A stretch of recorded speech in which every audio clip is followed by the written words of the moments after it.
Olá, tudo bem? Vamos hoje ao capítulo 20 do livro Os Mensageiros de André Luiz. Esse capítulo se chama Defesa contra o Mal. E aí André começa dizendo, né? Descemos as escadarias e em frente dos muros altos pudemos observar a extensão das defesas do soberbo edifício. Aquela construção grandiosa era muito mais importante que a de que qualquer castelo antigo transformado em fortaleza. Novamente no exterior, podia detalhar a visão panorâmica com mais exatidão. Reconheci agora que entráramos em um baluarte. Baluarte são aquelas pontas como se fossem setas que tem assim em volta do muro do castelo, né? Um baluarte avançado, ele diz, né? Identificando a imponência da construção majestosa. As linhas gerais se apresentavam com nitidez. As fortificações me impressionavam. Via a torre de mensagem consagrada, por certo, aos serviços de resistência. O baluarte agudo, elevando-se acima dos fossos que deixavam transbordar a água corrente. A torre de vigia, esbelta e alterosa, observei o caminho da ronda, a cisterna. Cisterna é um poço, uma espécie de uma caixa que eles fazem, né? Que põe umas grelhas em cima para guardar a água da chuva. Então, quando chove, a água cai naquela caixa, né? E depois eles provavelmente utilizavam, né? As seteiras são quando a gente vê aqueles filmes de desenho, filme de castelo, né? Tem todas aquelas janelinhas pequenininhas assim, perto do final da parede, lá em cima, né? Então são aquelas frestinhas onde os arqueiros atiravam as setas contra os inimigos. E em seguida as paliçadas. Paliçadas são muros de madeira que servem de barreira defensiva. E barbacãs. Barbacãs são aberturas feitas em muralha, pela qual se observam os arredores da fortificação e se atiram a seta contra os invasores. Então, ele fica mais embaixo, tá? Quer dizer, quando eles estão começando a chegar, já há o ataque por ali, tá? Refletindo a complexidade de todo aquele aparelhamento defensivo e as armas, identificava a presença na maquinaria instalada ao longo dos muros como se fossem os pequenos canhões conhecidos na terra. Entretanto, vi com emoção, no cume da torre de vigia, a enorme bandeira da paz, muito alva, tremulando ao vento como um largo penacho de neve. Por isso que ele fez, e as armas, né? E aí, o administrador percebeu a estranheza que se apossou de Vicente e de mim e exclamou: já sei a impressão que nossa defesa lhe causa. E com um olhar muito lúcido, ele concluiu: naturalmente, não imaginavam necessárias tantas fortificações. Conforme vem, nossa bandeira é de concórdia e harmonia. No entanto, é imprescindível considerar que estamos em serviço, que precisamos defender em qualquer circunstância. Enquanto não imperar a lei universal do amor, é indispensável que o reinado da justiça persevere. Nosso posto está colocado aqui como uma ovelha no meio de lobos. E embora não nos caiba efetuar o extermínio das feras, necessitamos defender a obra do bem contra os assaltos indevidos. As organizações dos nossos irmãos consagrados ao mal são vastíssimas. Não admitam a hipótese de todos eles serem ignorantes ou inconscientes. A maioria se constitui de perversos e criminosos. São entidades verdadeiramente diabólicas. Não tenham qualquer dúvida disso. Vicente, admirado, disse: Meu Deus, mas por que se organizam deliberadamente para o mal? Por acaso não sabem que todos os patrimônios universais pertencem à majestade divina? Não reconhecem o soberano poder? E Alfredo falou em tom grave: Meu amigo, fiz as mesmas perguntas quando cheguei aqui pela primeira vez. As respostas que tive foram incisivas e concludentes. Vicente, poderíamos formular as mesmas perguntas na Terra. Os criminosos que fazem as vítimas da guerra, os exploradores da economia popular, os avarentos misérrimos, os sedentos de injustificado predomínio e os vaidosos cheios de presunção sabem tão bem quanto os nossos adversários daqui que tudo pertence a Deus e que o homem é simples usufrutuário dos divinos bens. Não ignoram que os antepassados foram chamados à verdade e às contas pela morte, e que eles seguirão os mesmos caminhos. Entretanto, atormentam-se na crosta como verdadeiros loucos, amontoando possibilidades para a ruína e abusando das oportunidades mais santas. Ou seja, eles estavam numa comunidade de espíritos agressivos. Aqui, no lado espiritual, se verifica a mesma coisa. Querem dominar antes de se dominarem, exigem antes de dar, e entram em perene conflito com o espírito divino da lei, estabelecido o duelo entre a fantasia deles e a verdade do Pai. Resistem às advertências do Senhor e transformam-se, esses desventurados, em verdadeiros gênios da sombra, até que um dia se decidam a novos rumos. Intrigado com as profundas observações, perguntei: mas como explicar as bases de semelhante atitude? Na Terra compreendemos certos enganos, mas aqui... O generoso interlocutor não me deixou terminar e prosseguiu. Na crosta, nossos irmãos menos felizes lutam pela dominação econômica, pelas paixões desordenadas, pelos superiores de falsos princípios. Nestas zonas imediatas à mente terrestre, temos tudo isso em identidade de condições.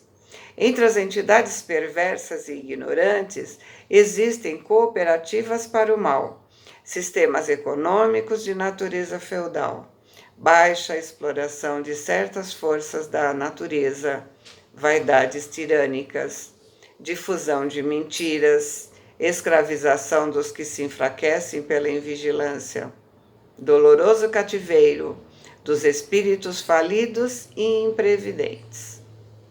Paixões talvez mais desordenadas que as da terra, inquietações sentimentais, terríveis desequilíbrios da mente, angustiosos desvios de sentimento.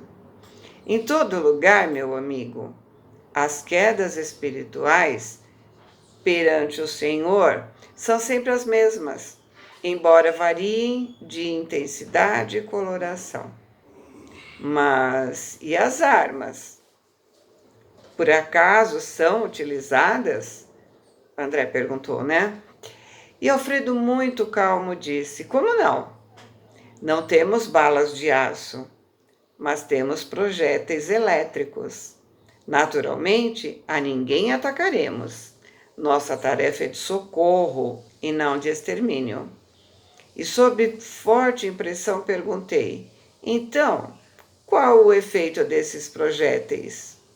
E ele respondeu, sorrindo: assustam terrivelmente e, acima de tudo, demonstram as possibilidades de uma defesa que ultrapassa a ofensiva. Mas apenas assustam? Alfredo sorriu mais significativamente e acrescentou: poderiam causar a impressão de morte. Que diz? Exclamei com grande espanto. O administrador meditou alguns instantes e, ponderando talvez a gravidade dos esclarecimentos, argumentou com humildade: meu amigo, se já não estamos na carne, busquemos desencarnar também os nossos pensamentos. As criaturas que se agarram aqui às impressões físicas estão sempre criando densidade para os seus veículos de manifestação, ou seja, para o seu corpo espiritual.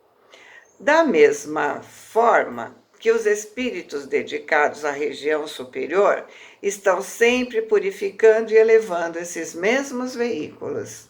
Portanto, nossos projéteis expulsam os inimigos do bem através de vibrações do medo, mas poderiam causar a ilusão de morte, atuando sobre o corpo denso dos nossos semelhantes menos adiantados no caminho da vida. A morte física na Terra não é igualmente pura impressão? Ninguém desaparece. O fenômeno é apenas de invisibilidade ou, por vezes, de ausência. Quanto à responsabilidade dos que matam, isto é outra coisa. E além dessa observação, que é da alçada, ou seja, da competência da justiça divina, temos a considerar igualmente que nesta esfera o corpo denso modificado pode ressurgir todos os dias pela matéria mental destinada à produção dele. Enquanto que para obter o corpo físico existem almas que trabalham, muitas vezes durante séculos. Vicente e eu nos calamos estupefatos. Ou seja, o corpo espiritual é tão denso, construído por seus pensamentos pesados, que parece um corpo físico. E quando eles levam um susto, é como se fosse a morte desse corpo denso. Mas eles muitas vezes conseguem criar novamente um corpo denso com as suas mentes. Nós acabamos de ver vários capítulos dizendo que a mente cria, né? Se eles só têm pensamentos densos, eles criam densidade. Alfredo, né? Continuando, Alfredo sorriu serenamente e perguntou bem-humorado: vocês conhecem a lenda hindu da serpente e do santo? Diante da nossa expressão negativa, o administrador contou. Contam as tradições populares da Índia que existia uma serpente venenosa em certo campo. Ninguém se aventurava a passar por lá, com medo que fossem atacados. Mas um santo homem, a serviço de Deus, buscou a região, mais confiado no Senhor do que em si mesmo. A serpente o atacou desrespeitosas. Porém, ele a dominou com um olhar sereno e falou: minha irmã, é da lei que não façamos o mal a ninguém. A víbora se recolheu envergonhada. O sábio continuou o seu caminho e a serpente se modificou completamente. Procurou os lugares habitados pelo homem, como que desejosa de reparar os antigos crimes. Mostrou-se integralmente pacífica, mas desde então começaram a abusar dela. Quando perceberam sua submissão absoluta, homens e mulheres e crianças davam pedradas. A infeliz se recolheu à toca desalentada. Vivia aflita, medrosa, desanimada. Porém, o santo voltou pelo mesmo caminho e decidiu visitá-la. Espantou-se, observando tamanha ruína. A serpente então contou sua história amargurada. Desejava ser boa, afável e carinhosa, mas as criaturas a perseguiam e apedrejavam. O sábio pensou e respondeu após ouvi-la: Mas, minha irmã, houve engano da tua parte. Te aconselhei a não morderes ninguém, a não praticares o assassínio e a perversão, mas não te disse que evitasse de assustar os maus. Não ataques as criaturas de Deus, nossas irmãs no mesmo caminho da vida, mas defende a tua cooperação na obra de Deus. Não mordas, não firas, mas é preciso manter o perverso à distância, mostrando-lhes os teus dentes e emitindo seus silvros. Nesse momento, né, Aniceto sorriu de maneira expressiva. O administrador fez longa pausa e concluiu: Creio que a fábula dispensa comentário. Então, não devemos atacar nem agredir, mas devemos nos defender do mal, né? Nós vivemos num mundo onde há muitos perversos e quando eles nos atacam, nós devemos nos defender. Mostre com serenidade que você tem como se defender antes de atacar. E se for preciso se defender, defenda-se. Simples assim, né? Eu não ataco, mas também não vou ficar sem fazer nada, que é o caso que ele está contando aí do castelo, né? O castelo tem todo um aparato, não que ele vá atacar qualquer um que chegue lá, mas se chegar atacando, ele tem que se defender, ele tem que defender quem está lá dentro. Boa semana, amo vocês.